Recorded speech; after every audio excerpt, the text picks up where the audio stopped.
Hello students, good morning. Students, पिछली class में हमने मरने वाले पार्टनर्स के बारे में डिस्कस किया था।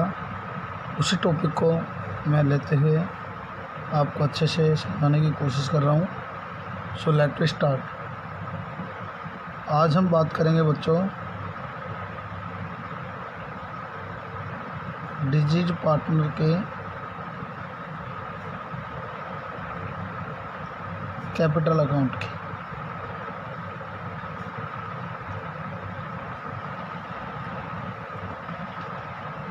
जो पार्टनर एक्सपायर हो गया उसे बोला जाता है डिजीज पार्टनर। अब जो पार्टनर एक्सपायर हो गया तो उसके घर वालों को, उसके एग्जीक्यूटर को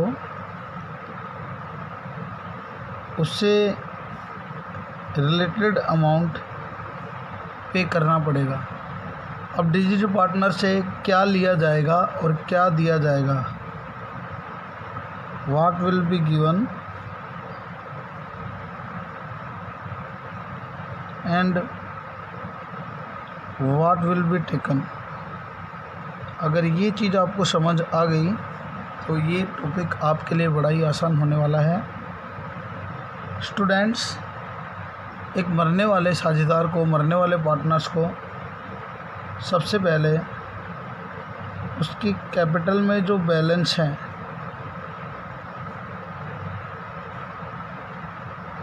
वो उसे देना पड़ेगा। कंडीशन ये है कि वो क्रेडिट बैलेंस हो। तो उसे लेना क्या होगा, कैपिटल अकाउंट का अगर डेबिट बैलेंस है तो वो उससे लिया जाएगा। नंबर 2, उससे एक्युमुलेटेड प्रॉफिट में शेयर दिया जाएगा, शेयर इन एक्युमुलेटेड प्रॉफिट्स वो उसे दिया जाएगा। तो लिया क्या जाएगा, share in accumulated loss. Number 3,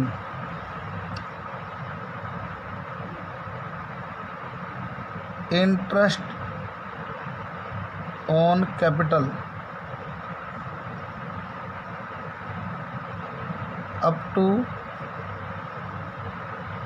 date of death, ये उसे देना पड़ेगा। तो बच्चों लिया क्या जाएगा, interest on drawings up to death and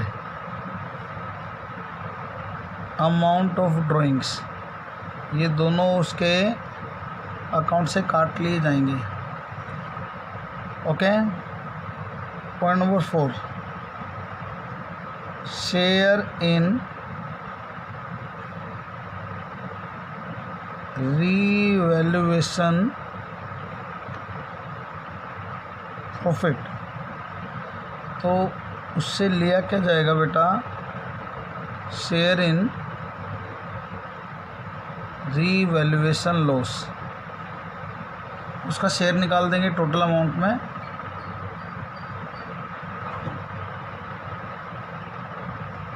उसके बाद उसे देना पड़ेगा शेयर इन वैल्यूड गुडविल, और उससे लिया जाएगा share in old goodwill.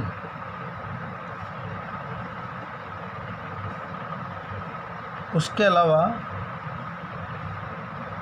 Profit up to date of death में शेयर, ये जो सबसे इम्पोर्टेंट टॉपिक होने वाला है आपका। इसकी कैलकुलेशन और इसकी अकाउंटिंग बहुत ही इम्पोर्टेंट होने वाली है। अगर लॉस हो जाए, ये मैं शेयर की बात कर रहा हूँ, share in profit up to date of death, तो यहाँ पे शेयर इन लॉस, ऊपर था एक्यूमुलेटेड प्रॉफिट, यहाँ पे है current year profit. Okay, share in accumulated loss due to up to date of death. उसके अलावा अगर वो एक्टिव पार्टनर था तो उसे रेमुनरेशन भी देना पड़ेगा, क्योंकि उसने जितने दिन काम किया उसका मेहनताना उसको मिलना चाहिए। Remuneration up to date of death. Okay, उसके अलावा अगर उसने लोन दे रखा है फर्म को, तो वो लोन गिवन टू फर्म, तो वो अमाउंट उसे देना पड़ेगा with interest up to date of death. और अगर उसने लोन ले रखा है तो वो उसके हिस्से से काट लिया जाएगा, लोन टेकन फ्रॉम फर्म, और वो भी ब्याज सहित with interest at the rate with interest up to date of death.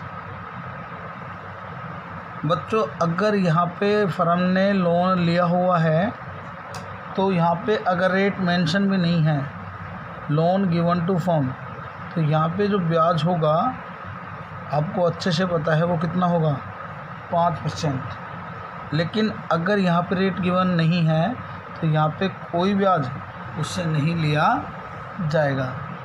So students, these are the main points which can be included in the question, कि क्या लेना है और क्या देना है। ये पार्टनर से दिया जाएगा और ये पार्टनर से लिया जाएगा, यानी उसके हिस्से में से ये अमाउंट काट लिए जाएंगे। अब बच्चों, जो उससे लेना है वो उसके हम डेबिट करेंगे,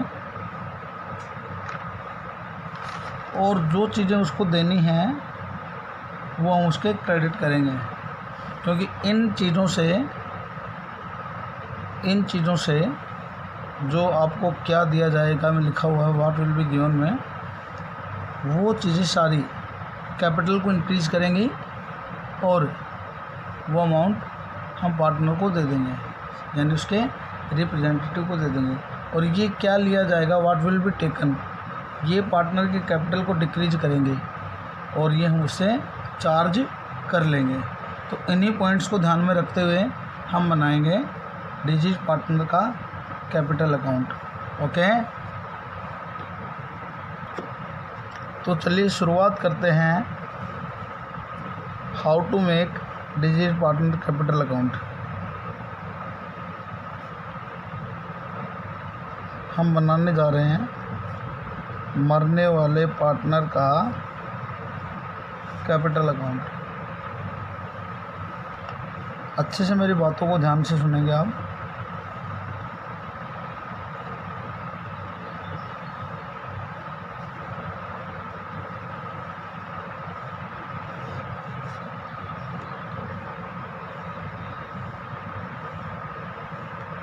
particulars amount particulars or amount.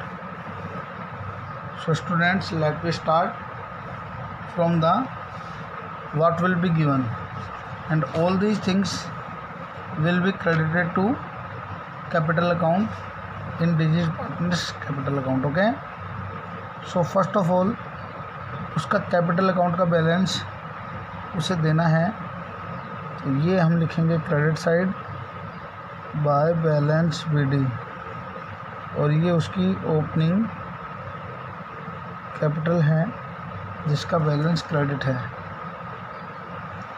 उसके बाद में बाय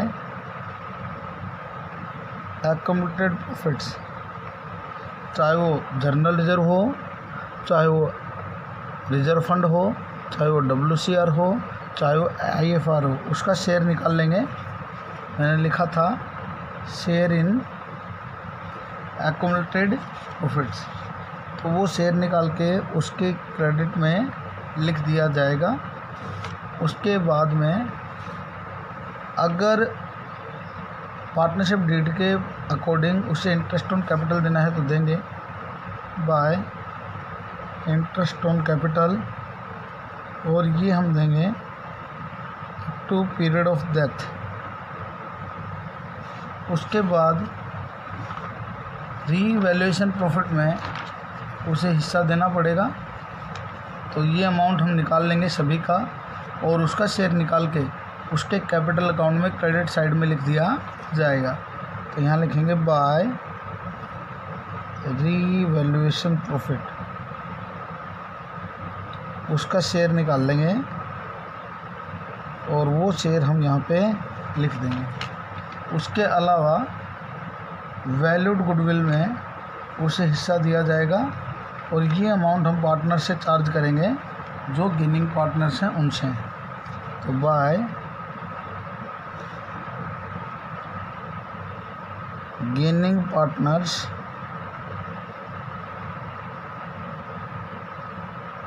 कैपिटल अकाउंट, और ये आएगा गेन रेशियो। ये क्या है बच्चों?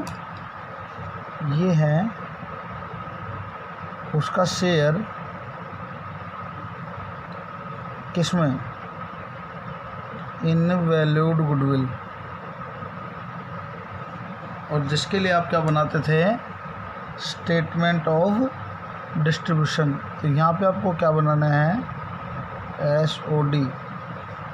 ओके बच्चों, चलिए उसके बाद अगर फर्म को उस पीरियड में प्रॉफिट हुआ है, करंट पीरियड में जितने दिन वो पार्टनर रहा पिछले साल के क्लोजिंग से, उतने दिन का उसे प्रॉफिट देना पड़ेगा। तो वो प्रॉफिट निकाल के उसके हिस्से में क्रेडिट कर दिया जाएगा। तो यहाँ पे by profit and loss suspense, और ये क्या है? Share in current period profit, यानी डेथ तक का प्रॉफिट उसे देंगे। ओके, उसके बाद एक बहुत ही इम्पोर्टेंट बात इसी से रिलेटेड, और P&L सस्पेंस की बजाय हम लिखेंगे बाय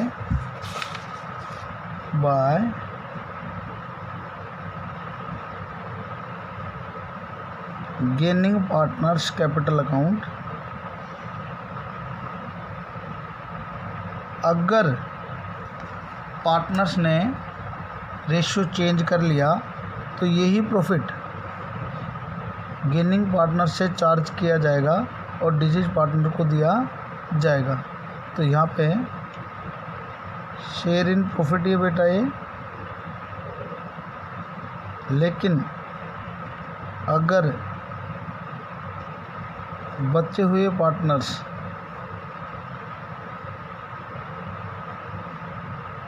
wants to change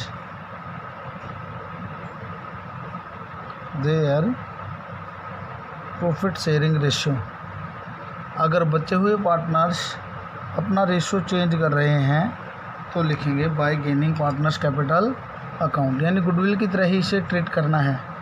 अगर रेशियो चेंज नहीं करते हैं तो लिख देंगे बाय P&L सस्पेंस, अगर रेशियो चेंज करते हैं तो लिखेंगे bye gaining partners capital account. Okay students, उसके बाद अगर वो एक्टिव पार्टनर था और पार्टनरशिप डीड बोल रही है कि उसको सैलरी, बोनस, कमीशन दी जाएगी, यानी रेम्यूनरेशन उसे दिया जाएगा, तो वो भी उसे देंगे डेथ तक के पीरियड का। यहाँ पे आपका रेम्यूनरेशन क्रेडिट कर दिया जाएगा बाय सैलरी, बोनस, कमीशन, और ये भी जब तक वो पार्टनर था तब तक का उसे दिया जाएगा। उसके अलावा अगर उसने लोन दे रखा है फर्म को, तो वो लोन का अमाउंट भी उसके एग्जीक्यूटर को देना पड़ेगा। तो यहाँ पे bye loan from deceased partner, और साथ में बाय इंटरेस्ट ऑन लोन। और ये इंटरेस्ट ऑन लोन कब तक का होगा बच्चों? Up to date of death, death तक का लोन पे ब्याज उसे देना पड़ेगा। ओके स्टूडेंट्स, तो ये बड़ी बड़ी आइटम्स, मेन आइटम्स हैं जो एक मरने वाले पार्टनर्स के एग्जीक्यूटर को ट्रांसफ़र की जाएंगी। सो स्टूडेंट्स, अब उससे लेना क्या है, तो ये बड़ा ही आसान होने वाला आपके लिए। जो आपने दिया उसका अपोजिट आप लेंगे। ओपनिंग बैलेंस अगर डेबिट है तो वो आप पार्टनर से चार्ज करेंगे by balance to balance BD, opening capital और डेबिट बैलेंस। ये एक्यूमुलेटेड प्रॉफिट है, यहाँ जाएगा टू एक्यूमुलेटेड लॉस, उसका शेयर निकाल देंगे। यहाँ इंटरेस्ट ऑन कैपिटल है, तो यहाँ आ जाएगा इंटरेस्ट ऑन ड्राइंग्स।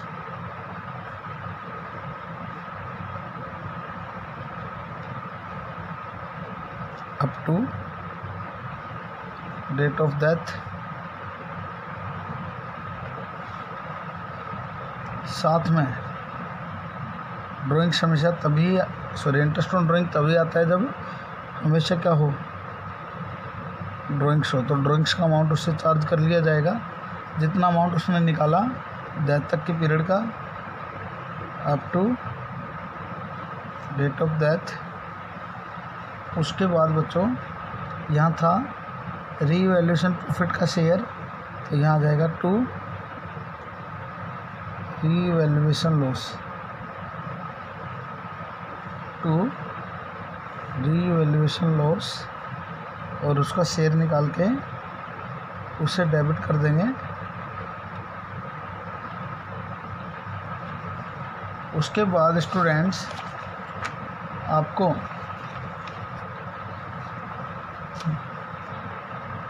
गुडविल की ट्रीटमेंट करनी है, तो आपने वैल्यूड को ट्रीट कर दिया था। अब यहाँ पे ओल्ड गुडविल में उसका शेयर निकाल देंगे, तो to share in old goodwill.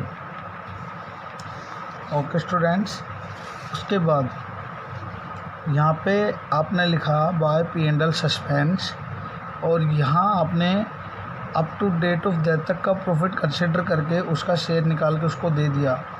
तो अगर फर्म को लॉस होता है तो वो शेयर उससे लिया जाएगा to P&L suspense account if ratio not change.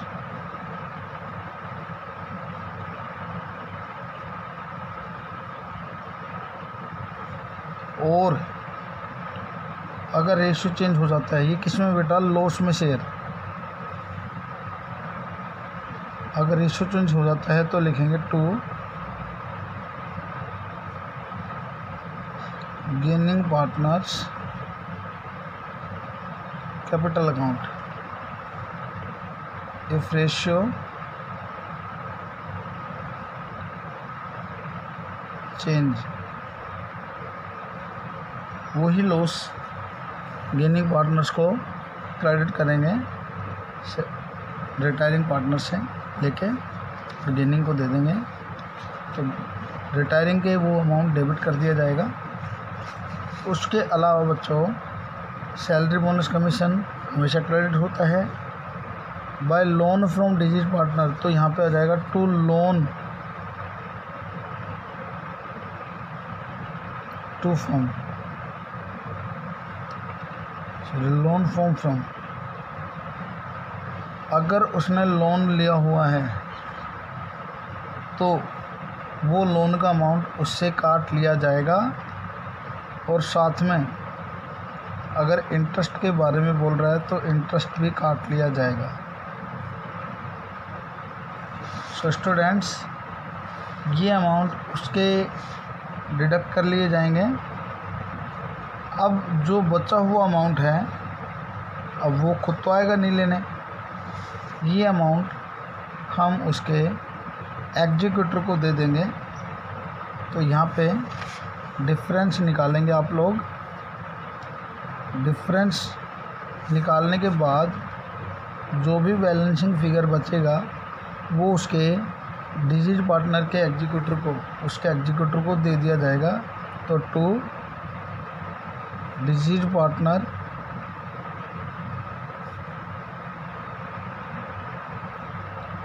Executor